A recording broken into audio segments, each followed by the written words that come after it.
Hey guys, I'm super bummed I can't be there with you today, but just because I'm not there doesn't mean you can't listen to me talk. So, I'm ready to introduce your new project and the last one for the year.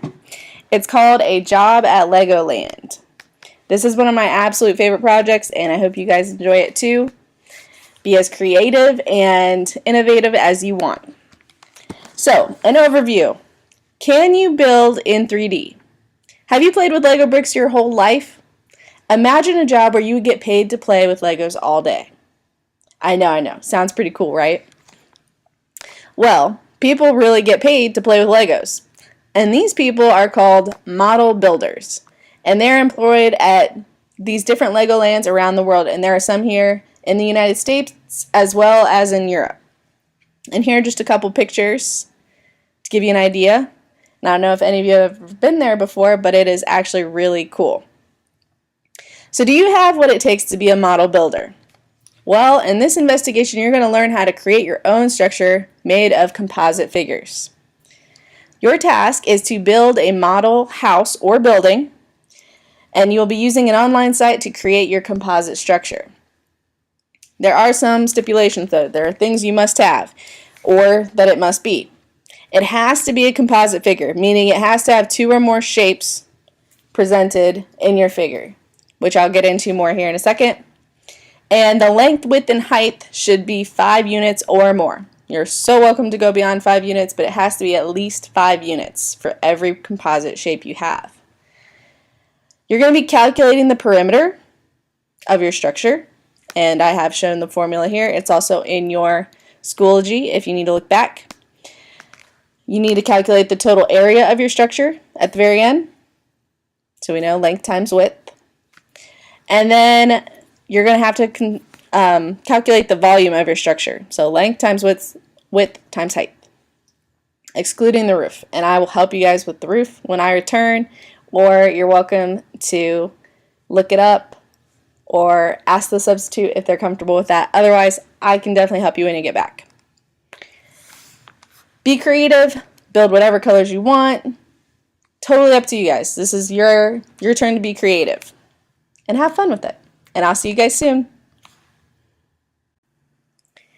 Hey guys, I know you're super excited to get going on this project, but there are a couple things that we need to review and understand before we start. So, please bear with me, and this is important, so make sure you're paying attention.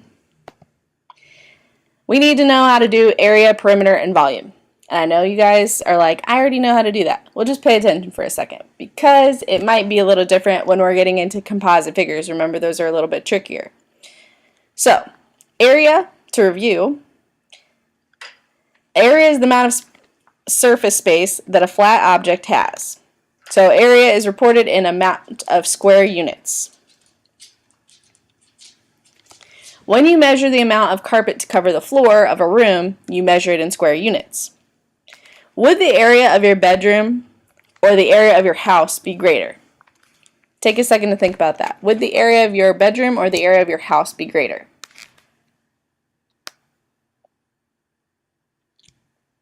You're right. The area of your house is greater than the area of your bedroom.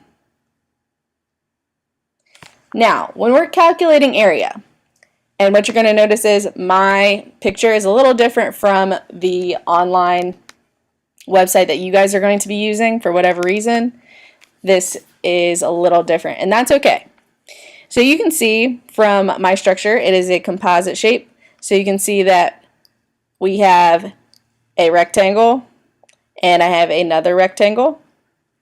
So when I'm calculating area, remember that we split the 2 shapes so that I can calculate the area for one and I can calculate the area for the other.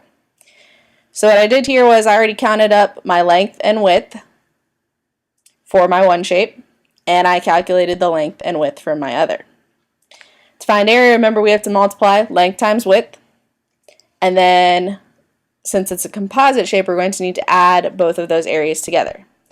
So my larger rectangle, if I multiply those two together, 16 times 18, I'm going to get 288 units, and remember it's square units because it's area. And if I multiply 7 times 9, we know that's 63, and again it's units squared because it's area. Now that I've got both of those calculations, I have to add them together. So 288 plus 63 is going to be 351 units, and it's going to be squared. So this is part of the calculations that I would show on my presentation at the very end. Perimeter. Perimeter is the distance around the outside edge of a flat object. Perimeter is reported as a total number of linear units. So when we're talking about our units for our Legos, every single block is considered 1 unit, as we said before. When you measure the amount of wallpaper border to go around your room, you measure it in lengths. Would the perimeter of your bedroom or the perimeter of your house be greater?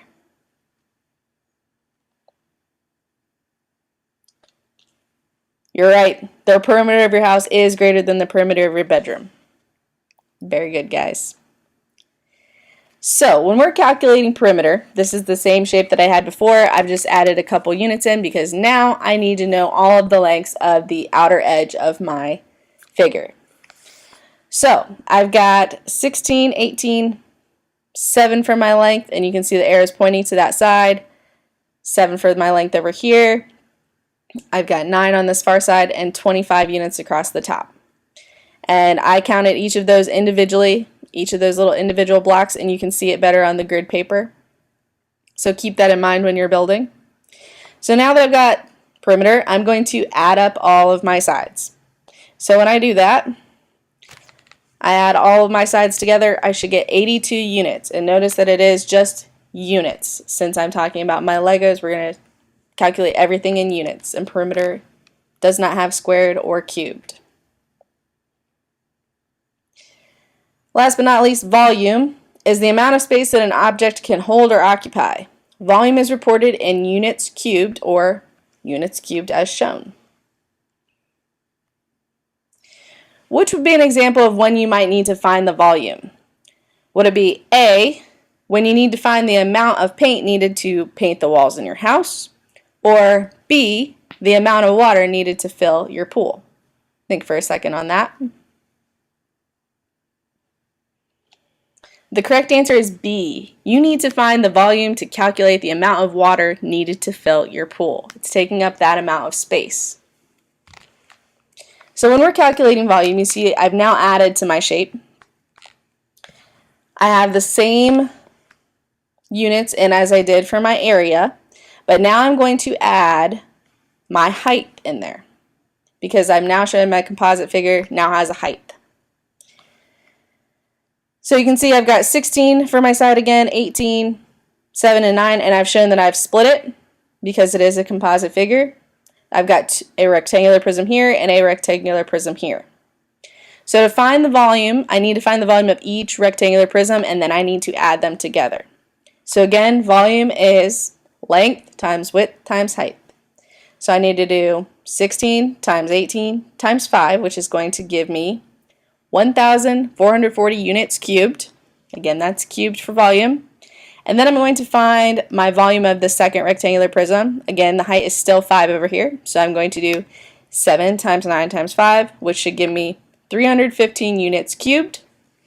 Now for the total volume of my whole shape, my whole figure, I'm going to add those two together, which is going to give me 1,755 units cubed. Okay? And that's all. Now, roofs.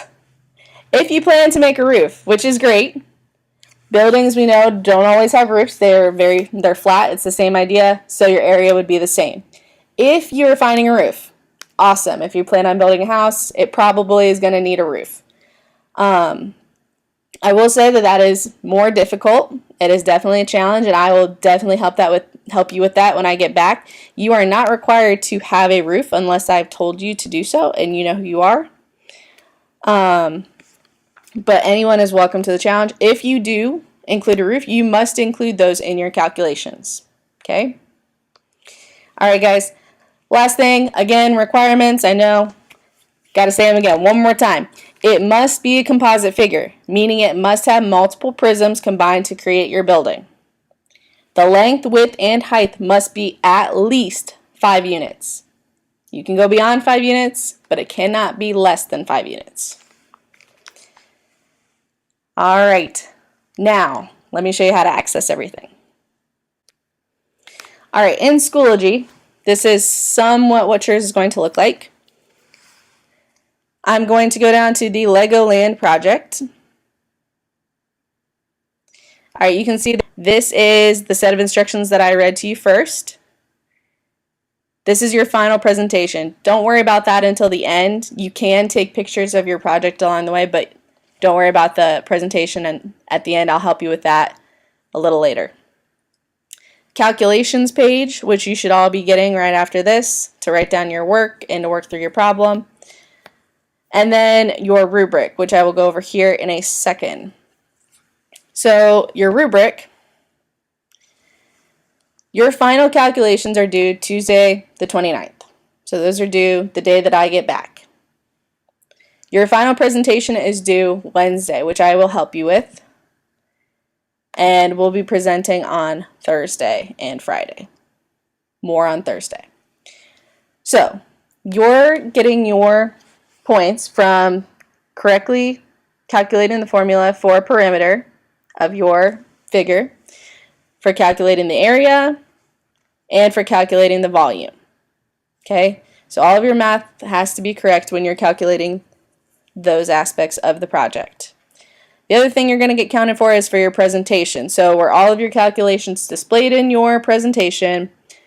Do your pictures help as a visual representation? And there are no spelling or grammar mistakes.